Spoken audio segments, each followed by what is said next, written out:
Assalamualaikum warahmatullahi wabarakatuh. Selamat pagi dan selamat datang para pengunjung sekalian yang terhormat. Saya tidak bisa menyampaikan nama dan kelenggahan satu persatu di antara para tamu sekalian.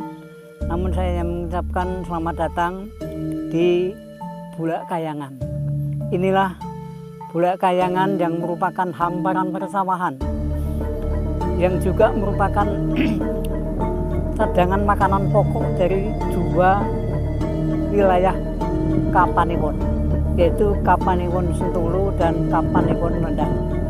Untuk Kapanewon Sentulu terdiri dari Kaluran Salangrejo, Kaluran Sukorno, Kaluran Tuksono, Kaluran Srikayangan, dan Kaluran Gemangrejo. Semuanya menyadangkan makanan pokok di wilayah ini. Kalau bapak-bapak melihat ada semacam empang atau galengan-galengan di antara hamparan sawah ini adalah merupakan batas kepemilikan antar wilayah keluarga yang awalnya seperti itu. Kapan mulai dibagi seperti ini? Tentunya sudah cukup lama, yaitu pada tahun 1904, yang pada waktu itu gubernur negara jajahan adalah Danderes. Kenapa dibagi seperti ini? Karena masing-masing kepala keluarga dimintai pajak untuk menyelesaikan program pembuatan rel kereta api dan jalan raya yang dimulai tahun 1867 sampai 1927 sampai di Aceh. Kemudian kembali ke wilayah Bulak Kayangan ini. Kalau ada bapak ibu sekalian yang menanyakan apakah tempat ini ada hubungannya dengan sejarah, maka jawabnya adalah ada. Walaupun hubungan sejarah ini hanya sebutir pasir yang terhampar di laut, tapi yang jelas ada sambungan sejarahnya. Apa sambungan sejarahnya? Sebagai berikut. Pada waktu selesainya dinasti Sanjaya dan Sailendra, maka ditandai berakhirnya runtuhnya kerajaan Majapahit. Namun beruntung bagi negara itu, pada waktu berakhirnya pemerintahan di tanah Jawa di Majapahit sudah berhasil menaklukkan musuh bebuyutannya, yaitu Adipati Blambangan, atau di dalam cerita-cerita diberi nama Minak Jinggo. Nah, pada waktu Majapahit mengundurkan bala tentara atau menaklukkan bala tentara dari Blambangan, inilah pemerintahan Majapahit mengambil bala tentara dari Pereng Kaliprogo atau pinggiran Kaliprogo, yaitu dari Mangir dan Kamidoro. Nah, atas jasa-jasa para bala tentara dari Mangir dan Kaliprogo itulah kemudian diberi hadiah sebuah tanah perdikan yang dinamakan Bumi Perdikan Mangir. Nah, untuk mempertahankan bumi perdikan itu tentu penguasa Mangir harus ada persetujuan dari penguasa yang bersangkutan. Seperti Bapak Ibu mengetahui bahwa setelah Majapahit jatuh, kekuasaan di tanah Jawa pindah dari Majapahit ke Demak. Kemudian di Demak pindah ke Pajang. Nah, di Pajang itulah baru disetujui bahwa Mangir adalah merupakan bumi perdikan atau tanah bebas pajak sampai turun-temurun. Nah, untuk mempertahankan itu, Wonoboyo yang disebut Wonoboyo I tentu harus menghimpun sebuah kekuatan bukan hanya gegeduk atau bala tentara, tapi berupa sifat tandel atau pusaka. Karena siapapun, seperti penguasa Pajang juga sudah mempunyai pusaka yang warisan dari Majapahit, yaitu Kiai Pleret. Maka Wonoboyo segera berusaha untuk memperkuat dirinya supaya bisa menjadi penguasa bumi pendidikan yang kuat seperti layaknya raja. Untuk itulah dia menghubungi sahabatnya yang namanya Wonopati yang menjadi Demang di sebelah barat Kali Progo, yaitu sekarang Kalurahan Salamrejo. Nah, karena Wonoboyo sendiri sudah akan memperlihatkan kelicikannya, maka pada waktu berkunjung ke Kulon Progo ini menyampaikan maksudnya bahwa dia punya gawe supaya Demang di tepi Kulon Progo, di tepi Sungai Progo, yaitu Demang Wonopati yang ada di Salamrejo saya katakan tadi, untuk datang ke rumahnya Kemangir, yaitu untuk membantu pada waktu punya gawe. Sebelum dia datang, Wonoboyo sudah mempersiapkan strategi yang sedemikian rupa supaya apa yang menjadi sedianya bisa terlaksana dengan baik.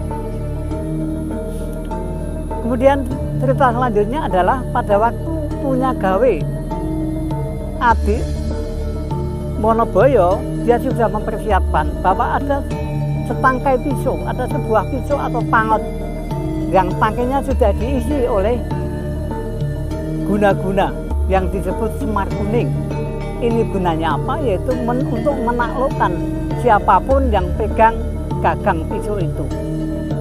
Gagang pisau memang sengaja diberikan pada Indang Rudiah, putrinya Demang Wonopati. Supaya apa? Supaya dia menjadi kekasihnya Ki Wonoboyo. Namun karena kelicikannya itu, maka pada waktu Kewang atau melaksanakan tugas itu dalam hal membantu di dalam dapur, dia memegang dan memangku pisau. Namun perasaan kewanitaannya bukan memegang dan gagang pisau, tapi memegang hal yang lain. Hingga sampai malam hari pun dia terkesima dengan keadaan itu. Baru Kelinting itu untuk menuju Laut Selatan. Laut Selatan dia tidak berani lewat yang Kali Bedok, dia lewat sebelah timur, yaitu tepian Gunung Kidul. Dia ke selatan terus sampai di sana. Setelah mengisi airnya, dia berangkat menuju Gunung Merapi. Ternyata bisa, tapi dia tidak lewat sungai, tapi lewat bebukitan. Nah, di bebukitan ternyata banyak aktivitas, baik petani maupun pekerja petani. Namun sebentar-bentar ketemu dengan orang. Pada waktu ketemu dia dengan orang, dia turun ke bumi dan seterusnya dan seterusnya. Itulah maka Gunung Kidul itu banyak luang-luang yang hampir rata dengan laut airnya. Itu karena waktu itu perjalanan si Baru Kelinting. Dia kemudian langsung ke Gunung Merapi. Setelah sampai Gunung Merapi, dia ketemu dengan ayahandanya. Ayah, ini saya bisa menyelesaikan sayembara. Ya, sekali lagi kamu masih harus menyelesaikan ini.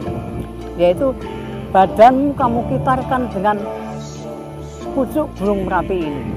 Kalau memang kamu bisa menemukan antara ekor dan kepalamu, itulah akan saya akui sebagai anakku.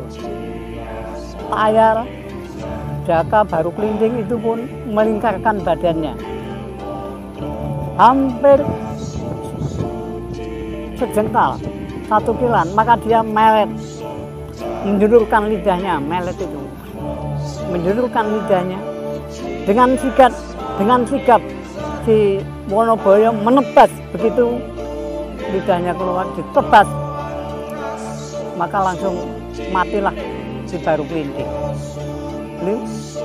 Matinya Baru Kelinting ke arah utara,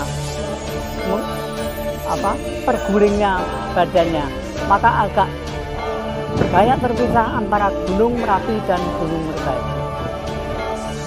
Setelah itu Wonoboyo memperhatikan karena lidah dari anaknya si Baru Kelinting ini terbangnya ke arah barat laut, maka dikejar. Sampai di ini, tikungan Kali Progo. Tikungan Kali Progo ini ada bau basem, maka dia sudah bisa menerka bahwa lewat sini lidahnya baru ini. Kemudian ke selatan lagi sampai di pohon, ada pohon lo yang besar, itu berhenti di Wonoboyo. Lo di sini, lo nang kene, lo di sini.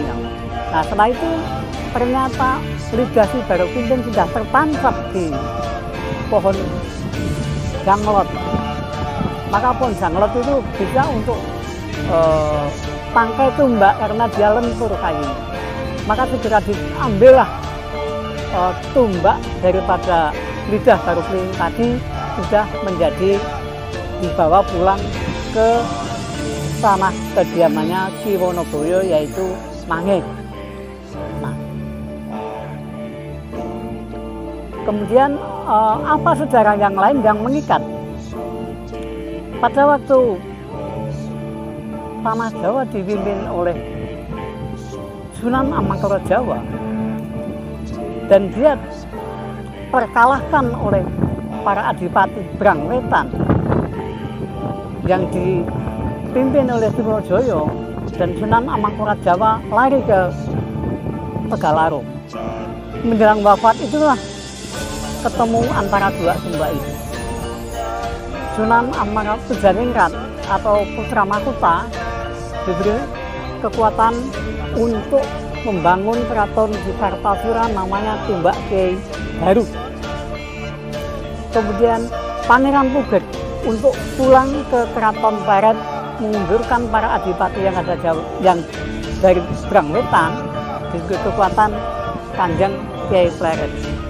Kalau kita membuka-buka buku babat tanah Jawa maupun buku yang lain, tentu akan terbaca di halaman 400 akan terbaca dengan jelas bahwa Kiai Baru adalah merupakan kekuatan penguasa tanah Jawa pada waktu itu. Demikianlah para pengunjung sekalian dan terhormat, cerita tentang Bulak Kayangan, dan apabila ada hal-hal yang kurang berkenan, kami mohon maaf. Wassalamualaikum warahmatullahi wabarakatuh.